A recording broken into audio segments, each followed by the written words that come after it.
Sebelum lanjut, jangan lupa tekan tombol subscribe dan lonceng pemberitahuannya agar tidak ketinggalan konten-konten menarik kami lainnya. Halo football lovers, sepak bola tidak terlepas dengan transfer pemain.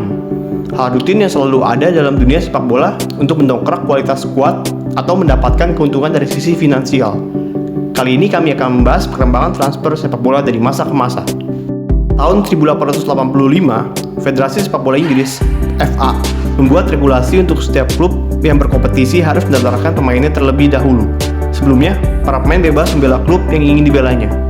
Setiap klub sepak bola mempunyai tim perekrutan pemain terdiri dari manajer dan seorang eksekutif yang mewakili direksi klub. Mereka mendapatkan informasi dari tim pemandu bakat.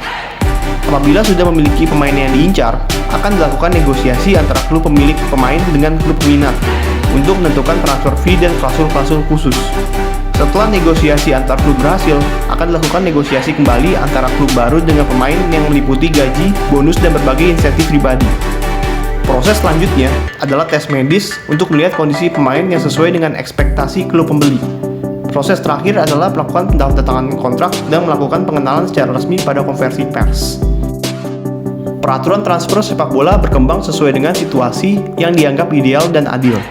Transfer Eric Cantona pada 20 November 1992 dari Leeds United ke Manchester United saat kompetisi Liga Inggris dalam tahap krusial membuat FA mewajibkan transfer hanya dilakukan 2 kali dalam setahun dan pada periode tertentu. Kondisi ini menjadi lebih adil di mana klub dengan kondisi finansial yang baik tidak bisa seenaknya mengambil pemain kunci klub rival, dan klub-klub tidak akan berurusan dengan pemain yang tidak betah di klub di luar jendela transfer. Kasus pemain Belgia Mark Bosman menjadi cikal bakal dibuatnya peraturan Bosman yang diresmikan pada tahun 1995.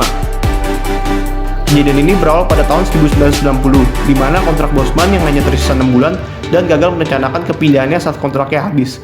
Karena saat melakukan negosiasi dengan klub barunya, 6 bulan sebelum kontraknya habis, pihak klub lamanya tetap meminta biaya transfer. Dengan kejadian ini, akhirnya peraturan Bosman dalam transfer dilakukan, di mana melarang adanya nilai transfer untuk pemain yang kontraknya telah berakhir dan pemain bebas melakukan negosiasi dengan klub manapun saat kontraknya tersisa 6 bulan. Namun, peraturan Bosman sampai saat ini masih menimbulkan pro dan kontra. Pemain cukup diuntungkan dengan peraturan ini, namun klub cukup dirugikan karena dalam peraturan ini, pemain dapat memeras klub untuk memberikan tawaran gaji yang jauh lebih tinggi. Jika hal tersebut tidak dipenuhi, pemain akan leluasa pindah ke klub lain dengan tawaran gaji lebih tinggi, karena klub baru tidak memerlukan biaya transfer. Transfer dalam sepak bola tidak terlepas oleh peran agen pesepak bola. Mengapa para pesepak bola membutuhkan agen? Sebagai pemain sepak bola, pemain harus fokus di dalam lapangan untuk mempertahankan performa terbaiknya. Agen berperan sangat penting saat pemain akan melakukan negosiasi dengan klub.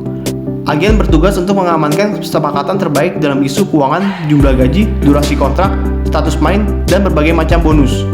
Dengan jaringan agen yang kuat, agen dapat mengembangkan citra pemain di luar lapangan guna mendapatkan sponsor dan perjanjian dengan perusahaan tertentu, seperti Nike dan video game FIFA.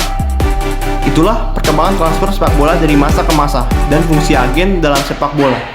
Sekian video dari kami, terima kasih telah menonton channel kami dan sampai jumpa di video selanjutnya.